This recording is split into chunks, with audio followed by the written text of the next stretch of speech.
Right. Jubilee Hills ఎన్నికల్లో 3 పార్టీలు ప్రచారం జోరందుకున్నది వాళ్ళకు సంబంధించి. అదే తరుణంలో నిరుద్యోగులది కూడా అట్ ద సేమ్ టైం అంతే ఎత్తున వాళ్ళు ప్రచారం చేస్తూ ఉన్నారు.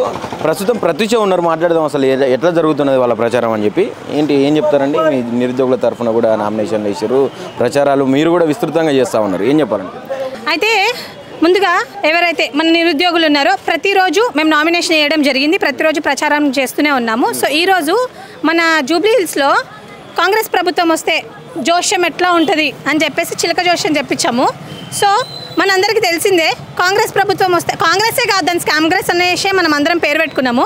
కాంగ్రెస్ ప్రభుత్వం వస్తే నిరుద్యోగులకే అన్యాయం అనుకున్నాం. నిరుద్యోగులే కాదు ఎవ్వరు కూడా బాగుండరని చెప్పేసి మన అన్న చెప్పినాడు ఇందాక, చిలకనే చెప్పింది. అయితే అది రేవంత్ రెడ్డి గారి పాలన.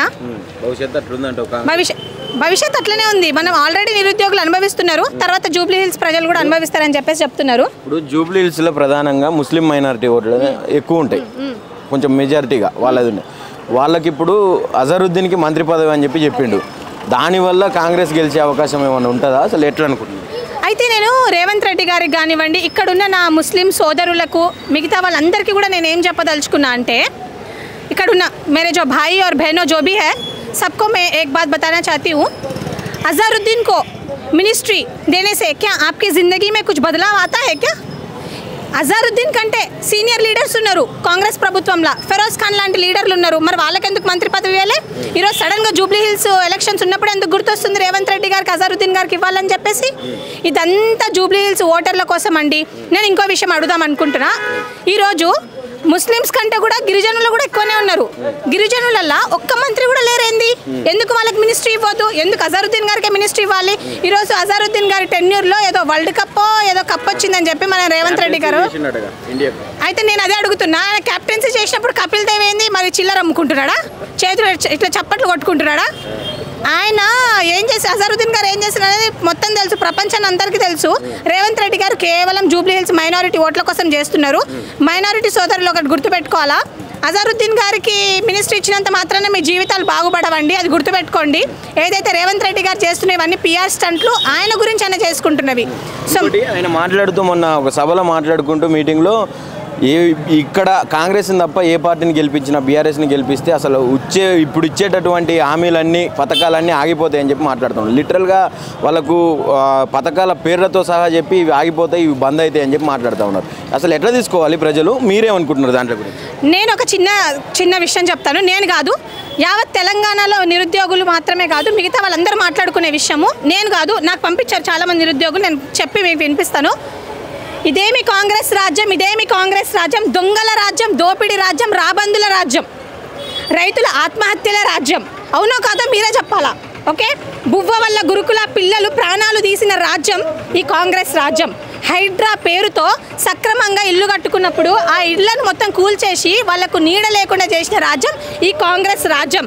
నిరుద్యోగులకు కొలువులు ఇచ్చే ఫార్మసిటీలను మొత్తం తీసేసి ఈరోజు రియల్ ఎస్టేట్ బ్రోకర్లకు అమ్ముకుంటున్న రాజ్యం ఎవరి రాజ్యం? ఈ కాంగ్రెస్ రాజ్యం. ఈరోజు యూరియా కొరతతో రైతులు చచ్చిపోతున్నారు. ఎవరి వల్ల? కేవలం రేవంత్ రెడ్డి గారి వల్ల. ఈరోజు లగచర్లలో గిరిజనులను, ఆడవాళ్ళను కూడా చూడకుండా రాత్రిపూట కరెంట్లు ఆఫ్ చేసి కొట్టి ఇంత ఇబ్బంది పెడుతున్న రాజ్యం ఎవరి రాజ్యం? మన రేవంత్ రెడ్డి గారి రాజ్యం. ఇవి నేను రాసినవి కాదండి, సాక్షాత్తు జనాలు తెలంగాణ వాళ్ళంతా రాసి పంపించినవి. నకిలీ విత్తనాల వల్ల రైతులను మోసం చేస్తున్న రాజ్యం రేవంత్ రెడ్డి రాజ్యం. అభివృద్ధిని గాలికి వదిలేసి మద్యం రేట్లు పెంచిన రాజ్యం ఎవరిదన్నా ఉందా అంటే అది రేవంత్ రెడ్డి గారి రాజ్యం. మోసాలతో, అసాధారణ హామీలతో ప్రజలను మభ్యపెట్టి ఓట్లు దండుకొని ఈరోజు కాంగ్రెస్ ప్రభుత్వం గద్దెనెక్కిన రాజ్యం రేవంత్ రెడ్డి రాజ్యం. ఇంకో విషయం నేను చాలా స్పష్టంగా చెప్పాలనుకుంటున్నా. ఆంధ్రాకేమో నీళ్ళని తరలించుకుంటా, ఢిల్లీకేమో నిధులను తరలించుకుంటా, ఇక్కడ తెలంగాణని మొత్తం ఆగం చేస్తుంది ఎవరు? రేవంత్ రెడ్డి గారు. ఇంకో విషయం, ఇంతకుముందు ఎల్ఆర్ఎస్ని రేవంత్ రెడ్డి గారు అంటే ఇదే కాంగ్రెస్ గవర్నమెంట్ ఎల్ఆర్ఎస్ని వ్యతిరేకించింది. కానీ ఈరోజు ఎల్ఆర్ఎస్ని ఎందుకు సపోర్ట్ చేస్తున్నారు? ఈరోజు ఎస్ఎల్బీసీ టల్లల్లో అక్కడ 8 మంది చనిపోయారంటే ఎవరి వల్ల చనిపోయారు? Because of the negligence of this Congress government. ఈ కాంగ్రెస్ గవర్నమెంట్ నెగ్లిజెన్సీ వల్ల 8 మంది చనిపోయినారు. వాళ్ళకి ఎవరు భరోసా? ఈరోజు ఎవరు బాగుపడ్డారు? ఇంతకుముందు కళ్యాణ లక్ష్మి షాదీ ముబారక్ అని చెప్పేసి వచ్చేది. మరి ఇక్కడ ఎక్కడ పోయింది కళ్యాణ లక్ష్మి షాదీ ముబారక్? ఒక ఫ్రీ బస్ పెట్టినంత మాత్రాన మేము అందరం మంచిగా అయిపోతామా? ఎవడు పెట్టమన్నాడు ఫ్రీ బస్? ఈరోజు ఆటో డ్రైవర్లు ఎంత ఇబ్బంది పడుతున్నారు. ఈ రాజ్యం ఇది రేవంత్ రెడ్డి రాజ్యం. నేను అభివృద్ధి చేస్తా అంటున్నాడు. ఇదా రేవంత్ రెడ్డి గారు చేస్తున్న అభివృద్ధి కదా? ఇందిరమ్మ వల్లనే తెలంగాణ వచ్చింది. ఇప్పుడు తెలంగాణలో కాంగ్రెస్ వస్తే తప్ప అభివృద్ధిని నోచుకోదని చెప్పి మాట్లాడుతూ ఉన్నాడు కదా. ఈ రోజు రేవంత్ రెడ్డి గారు వచ్చినాక తెలంగాణకు ఒక మంచి బిరుదు వచ్చింది. అదేందో కూడా నేను చదివి వినిపిస్తాను మీకు. ఈరోజు ప్రపంచ సుందరి పోటీదారులతో అసభ్యతగా వ్యవహరించి తెలంగాణ రాష్ట్రం పేరును మంటలో కలిపిన రాజ్యం కేవలం కాంగ్రెస్ రాజ్యం. ఇది తప్ప? నిజమే కదా, ప్రూవ్ చేస్తారు ప్రతి ఒక్కరు. సో ఇది రేవంత్ రెడ్డి గారు మనకి తెచ్చిపెట్టిన అతిపెద్ద అభివృద్ధి. ఈరోజు ఉన్న వాస్తవం మాట్లాడుకోవాలండి. కేసీఆర్ గారు నిజంగానే కేసీఆర్ గారు ఆమరణ నిరాహార దీక్ష చేశాక వచ్చినది తెలంగాణ రాజ్యం. ఎంతరో అమరవీరులండి. నేను కేసీఆర్ గారు అని మాత్రమే చెప్పట్లేదు, అంతకుముందు కూడా చాలా ఉద్యమాలు జరిగినాయి. కానీ కేసీఆర్ గారు ఏంటంటే దాని ప్రధాన పీఠిక. సో సార్ వల్ల ఈ ఉద్యమం అనేది ముందుకెళ్ళింది. సో ఇంకొకటి చెప్తా, ఈరోజు సోనియా అమ్మ ఈరోజు కాంగ్రెస్ పార్టీ ఒక నినాదం చెప్పుకొని ఓట్లు అడుగుతుంది.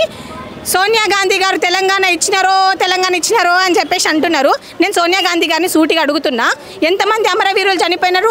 ఆల్మోస్ట్ 12,000 పీపుల్ చనిపోయినారు. 12,000 మంది చచ్చిపోయినాక అప్పుడు ఆమె మనకు తెలంగాణ ఇచ్చిందా? ఇదే టీడీపీ గవర్నమెంట్లో ఉన్న రేవంత్ రెడ్డి గారు ఆ రోజు తెలంగాణలో అప్పుడు ఏమన్నారు? సోనియా గాంధీ గారిని బలిదేవత అని పిలిచారు. మరి బలిదేవతనే కదా ఆమె. మరి ఈరోజు ఎందుకు ఆమె దేవత అని చెప్పుకొని ఓట్లు అడుగుతున్నారు? నేను I wanted to ask Sonia Gandhiji, I'm speaking wrong because of you. తెలంగాణలో మార్టీఎస్ అవ్వడానికి రీజన్ ఎవరు? మీ వల్లనే. ఈరోజు ఎంతోమంది ఆడవాళ్ళు వాళ్ళ హస్బెండ్స్ని పోగొట్టుకున్నారు. ఎంతోమంది పిల్లలు వాళ్ళ తండ్రులను పోగొట్టుకున్నారు. ఎంతోమంది తల్లులు వాళ్ళ కొడుకులను పోగొట్టుకున్నారు. తిరిగి తెచ్చిస్తారా? వీళ్ళు చెప్తున్నా కదా, రేవంత్ రెడ్డి గారి ప్రభుత్వం అంటే కాంగ్రెస్ అంటేనే స్కామ్గ్రెస్, టోటలీ స్కామ్గ్రెస్. దయచేసి జూబ్లీ హిల్స్ ప్రజలకు నేను ఒక విషయం చెప్దాం అనుకుంటున్నాను. దయచేసి రేవంత్ రెడ్డి గారికి ఓటేయకండి, ఓటేసి మాలాగా మీరు బాధపడకండి. ఫైనల్గా నిరుద్యోగులు ఫ్రీగా తిరగగలుగుతున్నారా జూబ్లీ హిల్స్ నియోజకవర్గంలో? లేదండి. ఈరోజు నిరుద్యోగులు వచ్చి కాంగ్రెస్ పార్టీ చేస్తున్న మోసాల గురించి మాట్లాడితే వాళ్ళని చాలా ఇబ్బంది పెట్టారంట ఇక్కడ. నేను రేవంత్ రెడ్డి గారికి, నవీన్ యాదవ్ గారికి ఒక విషయం చెప్దాం అనుకుంటున్నా. రాజకీయం చేయండి, రౌడీయిజం చేయకండి, గుండాయిజం చేయకండి.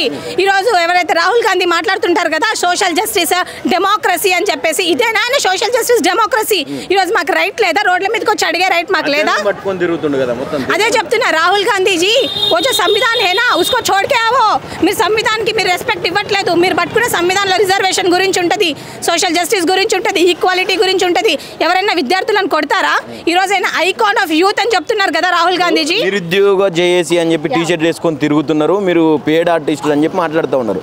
గతంలో అదే టీషర్ట్ వేసుకొని కాంగ్రెస్ కు పట్టం కట్టడానికి ప్రధానంగా పనిచేసారు కదా. మరి అప్పుడు ఎందుకు పార్టీ రంగుబులం లేదనుకోవచ్చు అసలు? యాక్చువల్గా power is in the hands of Revanth Reddy అన్నది చాలా ఎలా అంటే ఆటోక్రాటిక్ రూల్ అనమాట. ఆయన చేతిలో పవర్ ఉంది కాబట్టి ఆయన ఏదైనా మాట్లాడతాడు. రేవంత్ రెడ్డి గారు ఒక విషయం గుర్తుపెట్టుకోవాలి, మేము నిరుద్యోగులం, మమ్మల్ని ఏ పార్టీ కూడా స్పాన్సర్ చేయట్లేదు. నిజంగా పార్టీలు స్పాన్సర్లు చేసింటే మేము కూడా వాళ్ళలాగా పెద్ద మీటింగ్లు పెట్టుకొని పిఆర్ స్టన్స్ చేసుకునే వాళ్ళం. ఈరోజు మాకు ఏ పార్టీలు సహాయం చేయట్లేదు. మేమే రూపాయి ఖర్చులు ఏదైతే మాకు ఖర్చులు తగ్గించుకొని ఈరోజు ఇట్లా వచ్చి ఇట్లా పేపర్ల మీద రాసుకొని చేస్తున్నాం. మాకు ఎటువంటి పార్టీలతో సంబంధం లేదు. దయచేసి అనవసరంగా మా మీద పార్టీ రంగు పులమకండి. ఈరోజు ఏదైతే మా నిరుద్యోగుల మీద జరిగిందో దాన్ని నేనైతే లిటరల్గా ఖండిస్తున్నాం. నేనే కాదు, యావత్ తెలంగాణ ఖండిస్తుంది. దయచేసి ఐ వాంట్ టు సే అంటే నేను రాహుల్ గాంధీకి కానీ రేవంత్ రెడ్డికి కానీ జూబ్లీ హిల్స్లో తిరిగే మంత్రులు ఎవరైతే వాళ్ళ పనులు మానేసుకొని ఇక్కడ క్యాంపెయినింగ్ తిరుగుతున్న మంత్రులకు కూడా నేను ఏం చెప్తున్నా అంటే, రాజకీయం చెయ్యండి కానీ రౌడీయిజం చెయ్యకండి. రౌడీయిజం చేయాలంటే నిరుద్యోగుల కంటే పెద్ద రౌడీలు ఎవరు ఉండరు తెలంగాణలో. సో ఆ విషయం తెలుసుకోవాల్సిందిగా నేను కోరుకుంటున్నాను. ఫైనల్గా ఏం చెప్పాలనుకుంటున్నారు జూబ్లీ హిల్స్ ప్రజలకు, ఇటు అట్ ద సేమ్ టైం మీ మీద దాడి చేసినటువంటి కాంగ్రెస్ నాయకులు కార్యకర్తలు? ఐ వాంటెడ్ టు రిక్వెస్ట్, నేను ప్రతి ఒక్కరికి చేతులెత్తి నేను ఒకటే విషయం చెప్దాం అనుకుంటున్నాను. కాంగ్రెస్ పార్టీకి ఓటేస్తే మాత్రం నిజంగా మీ జీవితాలన్నీ ఆగమైపోతాయి. దయచేసి కాంగ్రెస్ పార్టీకి ఓటేసి గెలిపిమాకండి. ఏదైతే కాశీ అన్న ఉన్నారో చదువుకున్న విద్యార్థి, సో ఇలాంటి వాళ్ళను మీరు గెలిపిస్తే, ఇలాంటి వాళ్ళకు మీరు ఓటేస్తే రేపు మన భవిష్యత్ అనేది బాగుంటుంది. ఎవరైతే నా నిరుద్యోగులు సోదరులు కూడా ఎవరైతే ఉన్నారో వాళ్ళు కూడా బయటకు వచ్చి కాంగ్రెస్ పార్టీ మనకి ఏదైతే 6 గ్యారెంటీలు ఇచ్చిందో, ఏవైతే యూత్ డిక్లరేషన్ అని చెప్పేసి 2 లక్షల ఉద్యోగాల గురించి మాట్లాడిందో వాటన్నిటి గురించి కూడా మనకి ఏది ఇవ్వలేదని చెప్పి జూబ్లీ హిల్స్ ప్రతి ఇంటికి ప్రతి గడపకి వెళ్ళి చెప్పాల్సిందిగా నేను కోరుకుంటున్నాను. Thank you.